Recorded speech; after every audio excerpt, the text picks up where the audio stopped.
Hi everyone, I once again welcome all of you to the YouTube channel of Happy Learning Academy. Happy Learning Academyയുടെ Kerala PSC HSA English online കോച്ചിങ്ങിലേക്ക് നിങ്ങൾക്കേവർക്കും സ്വാഗതം. അപ്പോൾ നമ്മൾ ഇന്ന് നമ്മുടെ മൂന്നാമത്തെ ക്ലാസ് ആണ് സ്റ്റാർട്ട് ചെയ്യാനായിട്ട് പോകുന്നത്. അപ്പം ഇതിനു മുന്നേ ഓൾറെഡി 2 ക്ലാസ്സസ് നമ്മുടെ ചാനലിൽ അപ്ലോഡ് ചെയ്തിട്ടുണ്ട്. അപ്പോൾ നിങ്ങളത് കണ്ടിട്ടില്ലെങ്കിൽ തീർച്ചയായും കാണണം. നിങ്ങൾക്ക് വളരെ ബെനിഫിഷ്യൽ ആയിരിക്കും അത്. And also, if you're watching this channel for the first time, don't forget to subscribe us. അപ്പോൾ നിങ്ങൾ ആദ്യമായിട്ടാണ് ഈ ചാനൽ കാണുന്നതെന്നുണ്ടെങ്കിൽ ചാനൽ സബ്സ്ക്രൈബ് ചെയ്യുക. And also, you have to press that bell button near it. അപ്പോൾ അതിനടുത്തുള്ള bell ബട്ടണിൽ press ചെയ്താലാണ് ഇനിയിപ്പോൾ ഞാൻ പുതിയ വീഡിയോസ് ഇടുന്ന സമയത്ത് നിങ്ങൾക്ക് നോട്ടിഫിക്കേഷൻ കിട്ടുള്ളൂ. So don't forget to click the subscribe button and also the bell button. Okay. So let's start the class. So today we are going to learn about a sonnet which is written by John Milton. John Milton's On His Blindness എന്ന Sonet ആണ് നമ്മൾ ഇന്ന് നോക്കാനായിട്ട് പോകുന്നത്. So let's see some details regarding John Milton. John Milton was born on December 9, 1608 in London, England. During the years of the English Civil War, Milton worked under Oliver Cromwell to create pamphlets advocating for religious freedom, divorce and press freedom.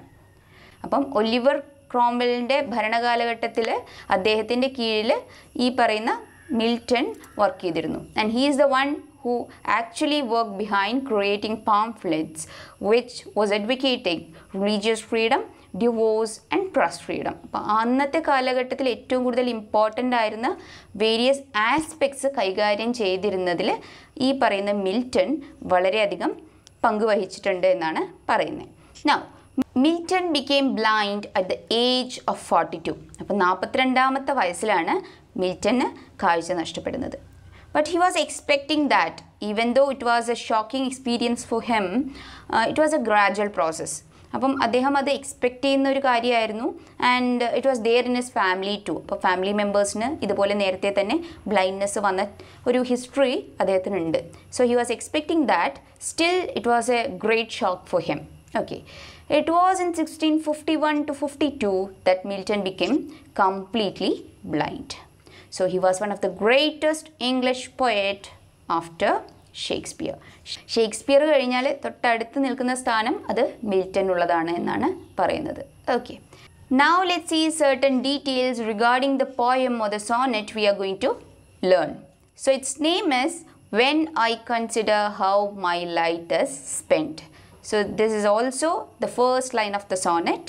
And ഷേക്സ്പിയറിയൻ സോണറ്റ്സിലൊക്കെ നോക്കിക്കഴിഞ്ഞാൽ നിങ്ങൾക്ക് മനസ്സിലാവും മിക്കവാറും അദ്ദേഹത്തിൻ്റെ സോണറ്റ്സിൻ്റെ first ലൈനാണ് അദ്ദേഹം ആ പോയത്തിൻ്റെ ടൈറ്റിലായിട്ട് കൊടുക്കുന്നത്.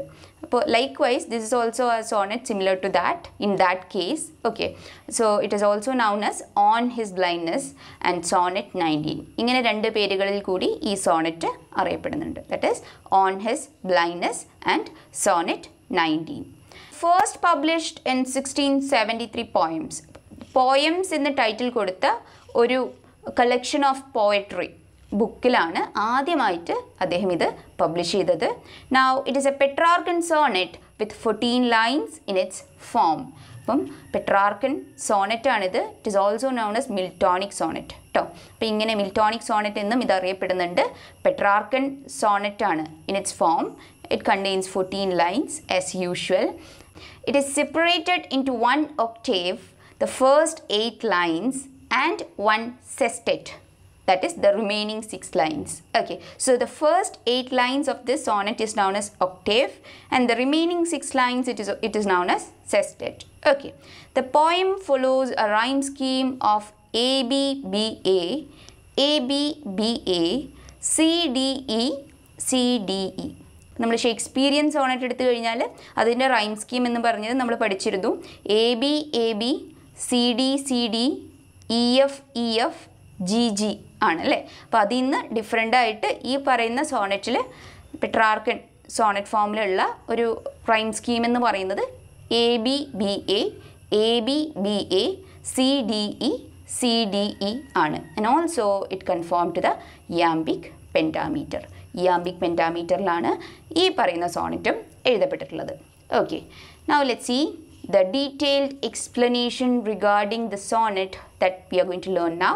These are the two lines that comes first. When I consider how my light is spent, half my days in this dark world and wide. So these two lines actually belongs to the first 8 lines of this poem and it comprises the octave. അല്ലേ, അപ്പോൾ ആദ്യത്തെ ഒക്ടേവിൽ പെടുന്ന 2 lines ആണിത്. And it reflects the poet's confusion over his loss of eyesight. അപ്പം കാഴ്ച നഷ്ടപ്പെട്ടതിൽ പോയറ്റിനുള്ള കൺഫ്യൂഷനാണ് ഈ പറയുന്ന 8 ലൈൻസിൽ നമുക്ക് കാണാനായിട്ട് സാധിക്കുന്നത്. Okay, he ponders over how all his light has been spent even before completing half of his life. അപ്പം മിൽട്ടന് കാഴ്ച നഷ്ടപ്പെടുന്നത് അദ്ദേഹത്തിൻ്റെ 42ാമത്തെ വയസ്സിലാണ് അല്ലേ. അപ്പം അദ്ദേഹത്തിൻ്റെ ജീവിതത്തിൻ്റെ പകുതി പോലും എത്താത്ത ആ ഒരു സാഹചര്യത്തിൽ കാഴ്ച നഷ്ടപ്പെടുന്ന സമയത്ത് he is totally confused, he is totally like out of his comfort zone and he is pondering over, he is thinking over how all his light has been spent. ഓക്കെ, അപ്പോൾ ഇവിടെ ഈ ലൈറ്റ് എന്ന് പറയുന്നത് it is actually a metaphor for life. It literally represents Milton's days in which he could see. അപ്പോൾ കാഴ്ച നഷ്ടപ്പെടാത്ത സമയത്ത് അദ്ദേഹം സ്പെൻഡ് ചെയ്ത ടൈമിനെയാണ് ഇവിടെ ലൈറ്റ് എന്നതുകൊണ്ട് അദ്ദേഹം ഉദ്ദേശിക്കുന്നത്. Okay, here Milton is thinking of how he has spent his life before blindness. Okay, now he is spending his days in darkness. അപ്പോൾ അദ്ദേഹം മുഴുവൻ ഇരുട്ടിലാണ് അല്ലേ. അപ്പോൾ ഹീസ് തിങ്കിങ് എങ്ങനെയായിരുന്നു താൻ കാഴ്ചയുള്ള സമയത്ത് തൻ്റെ സമയം ചിലവഴിച്ചത് എന്ന് അദ്ദേഹം ആലോചിച്ച് നോക്കുകയാണ്. Okay, he says this world is dark and white for his blind and in darkness everything seems to be endless to him. അതുകൊണ്ടാണ് അദ്ദേഹം this world is dark and wide എന്ന് പറയുന്നത്. Okay, now let's see the next 4 lines. And that one talent which is death to hide lodged with me useless, though my soul more bent to serve therewith my Maker and present my true account lest he return chide. ഇവിടെ Milton പറയുന്നത് നോക്കൂ. Milton speaks of his talent. അപ്പോൾ ഏത് ടാലൻറ്റിനെ കുറിച്ചാണ് പറയുന്നത്? His skills with words and love for writing. He is good at writing. അപ്പോൾ ആ ഒരു ടാലൻറ്റിനെ കുറിച്ചാണ് അദ്ദേഹം ഇവിടെ സംസാരിക്കുന്നത്. And this love for writing was his entire life. Okay, his life was fully occupied with the love for writing. Okay, his livelihood and self-worth depended on it. So writing was everything for him. He was a very skilled writer. Okay, and also we have a biblical reference over here, and that is parable of talents from Matthew 25. അപ്പോൾ ഈ parable of ടാലൻസിൻ്റെ കഥ ഇതാണ്. ഒരു master ഉണ്ടായിരുന്നു, അദ്ദേഹത്തിന് 3 സെർവൻസും ഉണ്ടായിരുന്നു. അപ്പോൾ ഈ മാസ്റ്റർ ഒരു ദൂരദേശത്തേക്ക് പോകുന്ന സമയത്ത്, ഒരു ദൂരയാത്ര പോകുന്ന സമയത്ത് ഈ 3 പേരെയും അടുത്ത് വിളിച്ച് അവർക്ക് കുറച്ച് പൈസ കൊടുത്തിട്ട് പറഞ്ഞു, ലൈക്ക് നിങ്ങളിത് നന്നായി വൈസ്ലി യൂട്ടിലൈസ് ചെയ്യണം എന്ന് പറഞ്ഞു. എന്നിട്ട് അദ്ദേഹം തിരിച്ചു വന്ന സമയത്ത് കണ്ട കാഴ്ച, 2 സെർവൻസും കൊടുത്ത പണം നല്ല രീതിയിൽ ഉപയോഗിച്ചു.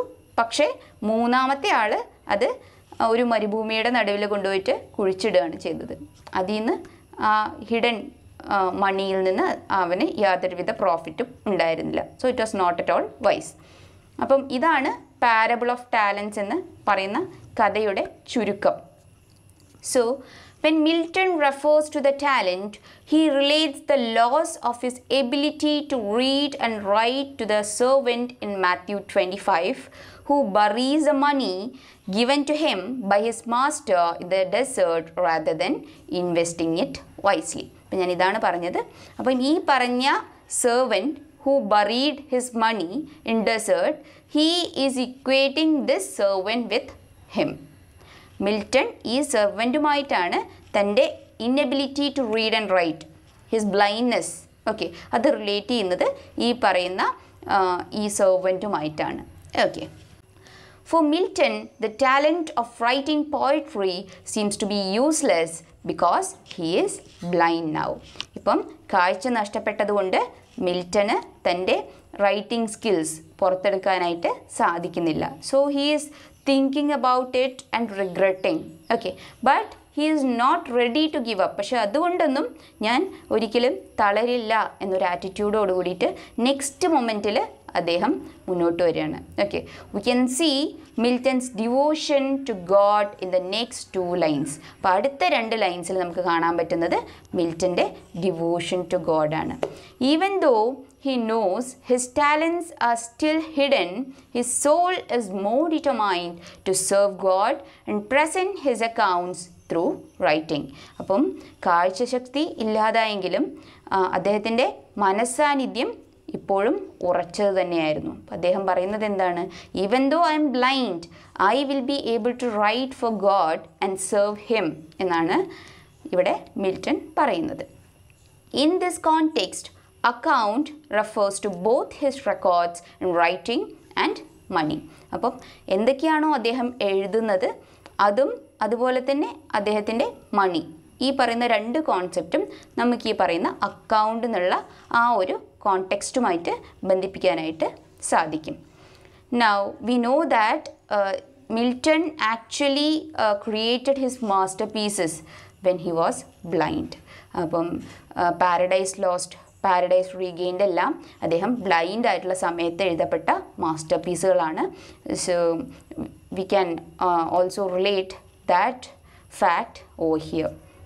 He must do all he can to speak for God, so that if God returns, he will not chide or admonish Milton for not taking advantage of the gifts that God has given him. അപ്പം ദൈവം തനിക്ക് നൽകിയ വരദാനങ്ങൾ, ഗിഫ്റ്റുകൾ അല്ലേ, gift of writing, gift of using words in a very skilful way, അപ്പം അതെല്ലാം use ചെയ്ത് ദൈവത്തിനെക്കുറിച്ച് സംസാരിക്കാനായിട്ട് ഞാൻ ശ്രമിക്കും എന്നാണ് മിൽട്ടൺ പറയുന്നത്. God will admonish him if God came to know that Milton is not utilising his gifts properly or his talents properly എന്നാണ് Milton പറയുന്നത്. Okay, so this shows the religious nature of Milton as well as the poetry that is written by him. Okay, this is a very religious poem. Now comes the next 2 lines. Doth God exact day labor, light denied, I fondly ask. അല്ലേ, പെട്ടെന്ന് ഇത്രയും നേരം ഉണ്ടായിരുന്ന ആ തോട്ട്സിൽ നിന്ന് ഒരു ചെറിയ transition വരികയാണ്. And here the poet is suddenly wondering if God is fair in expecting him to make something of his talent when he is blind. ഇപ്പം തനിക്ക് കാഴ്ചയില്ലാത്തൊരവസ്ഥയാണ് അല്ലേ. അപ്പം ഇത്തരം കാഴ്ചയില്ലാതെ ഇരിക്കുന്ന ഒരു സാഹചര്യത്തിൽ ദൈവം ഞാൻ എഴുതുമെന്ന് എക്സ്പെക്റ്റ് ചെയ്യുമോ, അങ്ങനെ ഒരു പ്രതീക്ഷ ദൈവത്തിനുണ്ടാകുമോ എന്ന് അദ്ദേഹം സ്വയം ചോദിക്കുകയാണ്. Okay, so he is asking, does God require those without light to labor? Okay, he is blind as of now, so will God expect him to do or utilize his talents as he know that he is blind എന്നാണ് ഇവിടെ Milton ഉദ്ദേശിക്കുന്നത്. Okay, here God is compared with an employer. അപ്പോൾ ഒരു employer light ഇല്ലാതെ ഇരിക്കുന്ന സമയത്ത് എംപ്ലോയീസിനോട് work ചെയ്യാൻ ആവശ്യപ്പെടുമോ എന്നുള്ള രീതിക്ക് നമുക്കിതിനെ വ്യാഖ്യാനിക്കാം. And this is a metaphor. Okay, here he is asking this question fondly to God. അവിടെ നമുക്കൊരു വാക്ക് കാണാം അല്ലേ, ഫോണ്ട്ലി എന്നാണ്. അപ്പം ഫോണ്ട്ലി എന്നതുകൊണ്ട് ഇവിടെ ഉദ്ദേശിക്കുന്നത് he portrays God as someone who loves him and not as someone who judges him. Okay, അപ്പം ഒരു ജഡ്ജ് ചെയ്യുന്ന ഒരാളായിട്ടല്ല ഇവിടെ ദൈവത്തിനെ മിൽട്ടൺ കാണുന്നത്, മറിച്ച് A person who is very friendly and lovable, അങ്ങനെ ഒരു ക്യാരക്ടറായിട്ടാണ് ഗോഡിനെ ഈ സോണറ്റിൽ പ്രസൻറ്റ് ചെയ്യുന്നത്. ഓക്കെ, now next 2 lines നോക്കൂ. But patience to prevent that murmur soon replies. ഇവിടെ പേഷ്യൻസിനെ പെർസോണിഫൈ ആണ് ചെയ്തിരിക്കുന്നത്. And also Patience appears as a pacifying force to prevent that murmur or complaint from reaching God. അപ്പോൾ നമ്മൾ തൊട്ട് മുന്നിൽ 2 ലൈൻസിൽ കണ്ടു, like he is like asking to God whether will he like expect him to work for him or will he expect to utilize his own talents when he is blind. അപ്പം അങ്ങനെയുള്ള ഒരു complaint okay ദൈവത്തിനടുത്തോട്ട് എത്തുന്നതിന് മുന്നേ this patience is stopping him, okay, and that is why he is saying that it is prevent that murmur. So this patience is stopping him and he is replying to speaker's internal question, and the rest of the poem deals with the same. അപ്പം ഈ പറയുന്ന internal question ഉള്ള മിൽട്ടൻ്റെ internal question ഉള്ള answer ആയിട്ടാണ് ബാക്കിയുള്ള lines നമുക്ക് കാണാനായിട്ട് സാധിക്കുന്നത്. ഓക്കെ, നോക്കൂ, God doth not need either man's work or his own gifts. Who best bear his mild yoke, they serve him best. Patience ഇവിടെ പറയുന്നത് ഇതാണ്, like God does not need any special gifts or work from man such as Milton's writings, but loves best those who bear his mild yoke. അപ്പം ദൈവത്തിന് സ്പെഷ്യലായിട്ടുള്ള ഗിഫ്റ്റുകളോ അല്ലെങ്കിൽ വർക്കുകളോ ഒന്നും മനുഷ്യരിൽ നിന്ന് ആവശ്യമില്ല. Okay, what all he needs is that he needs the one who bear his mild yoke. അപ്പോൾ ഈ mild yoke എന്ന് പറയുന്നതിൻ്റെ സിഗ്നിഫിക്കൻസ് വളരെ വലുതാണ് ഈ ഒരു പോയത്തിൽ. So the image of an ox being yoked is used here. അപ്പോൾ ഈ യോക്ക്ഡ് എന്ന് പറയുന്നത് ലൈക്ക് നമ്മൾ കണ്ടിട്ടുണ്ടാവും, ഈ കാളകളൊക്കെ പാടത്തിലൂടെ ഉഴുതുമറിക്കുന്ന സമയത്ത് നമ്മൾ അതിൻ്റെ കഴുത്തിലൊരു നുകം വെച്ച് കൊടുക്കും അല്ലേ, അപ്പോൾ അതിനെയാണ് ഈ യോക്ക് എന്ന് പറയുന്നത്. Actually we can relate the yoke over here with the burden that is given by the God to the men on earth. അപ്പം ദൈവം തരുന്ന ബേർഡനെയാണ് നമ്മളിവിടെ യോക്ക് എന്ന വേർഡ് കൊണ്ട് റിലേറ്റ് ചെയ്യുന്നത്. So the one who corps well with the mild burden God has given them serves God well. അപ്പോൾ ആരാണ് ദൈവത്തെ നന്നായി സെർവ് ചെയ്യുന്നത് എന്നാണ് പറയുന്നത്? The one who corps well with the mild burden God has given them. ഈ God നൽകുന്ന മൈൽഡായിട്ടുള്ള burdens, may be responsibilities, അത് ബെയർ ചെയ്യാൻ ആരാണോ ഇൻട്രസ്റ്റ് എടുക്കുന്നത്, ആർക്കാണോ അതിന് സാധിക്കുന്നത്, അയാളായിരിക്കും ദൈവത്തെ നല്ലോണം സെർവ് ചെയ്യുന്നത് എന്നാണ് ഇതിൻ്റെ അർത്ഥം. Okay, the poet's yoke is his blindness. പൊയറ്റിൻ്റെ യോക്ക് എന്ന് പറയുന്നത്, പൊയറ്റിന് ദൈവം നൽകിയ ബേർഡൻ എന്ന് പറയുന്നത് it is his blindness. So if he is ready to like embrace that blindness and live with it without criticizing God for giving him such a disability, then he will be serving God well എന്നാണ് അവിടെ പറയുന്നത്. Okay, so the poet's yoke is his blindness. If he accepts his blindness and cope with it, then he also will be able to serve God well. Okay, now his state is kingly, thousands at his bidding speed, and post over land and ocean without rest. They also serve who only stand and wait. ഇവിടെ നോക്കൂ, patience compares God to a king. ഒരു രാജാവായിട്ടാണ് ദൈവത്തെ ഇവിടെ patience compare ചെയ്യുന്നത്. Okay, he says that his state is kingly with thousands at his bidding. അപ്പം ആയിരക്കണക്കിന് ആളുകളാണ് അദ്ദേഹത്തിൻ്റെ കമാൻഡിന് വേണ്ടി കാത്തു നിൽക്കുന്നത് എന്നാണ് പറയുന്നത്. There are thousands of people that do what God commands. Such people rush over land and ocean without pausing for taking rest. അപ്പോൾ റെസ്റ്റ് എടുക്കാൻ കൂടെ നിൽക്കാതെ ദൈവത്തിന് വേണ്ടി ലാൻഡ് ആൻഡ് ഓഷൻ, ലാൻഡ് എന്നോ ഓഷൻ എന്നോ ഇല്ലാതെ ഓടാനായിട്ട് തയ്യാറായി നിൽക്കുന്ന ആയിരക്കണക്കിന് ആളുകളാണുള്ളത് എന്നാണ് മിൽട്ടൺ പറയുന്നത്. Okay, the poem ends with the answer to the speaker's unasked question that it is not necessary to travel around the world to serve God. അപ്പോൾ ഈ പറഞ്ഞ ആയിരക്കണക്കിന് ആളുകളെ പോലെ ലോകമെമ്പാടും ഓടി നടന്ന് ദൈവത്തെ സെർവ് ചെയ്യേണ്ട ആവശ്യം ഇല്ല എന്നാണ് പേഷ്യൻസ് ഇവിടെ പറയുന്നത്. സ്വന്തം ഡിസബിലിറ്റീസ് മനസ്സിലാക്കി അത് എംബ്രേസ് ചെയ്തതിന് ശേഷം പേഷ്യൻസോടുകൂടി ദൈവത്തിന് സെർവ് ചെയ്യുമ്പോഴാണ് ദൈവം നിങ്ങളെ സ്നേഹിക്കുന്നത് എന്നാണ് ഇവിടെ മിൽട്ടൺ പറയുന്നത്. If one stand and wait, then he is also serving God well. അപ്പം ഈ പറഞ്ഞ ആയിരക്കണക്കിന് ആളുകളെ പോലെ ലോകമെമ്പാടും ഓടി നടന്ന് ദൈവത്തെ സെർവ് ചെയ്യേണ്ട ആവശ്യം ഇല്ല എന്നാണ് പേഷ്യൻസ് ഇവിടെ പറയുന്നത്. It is okay if you are standing at one place, accepting your disabilities, accepting your weak points, and still like working for God. Okay, so this is the essence of this sonnet. Hope this is clear for you.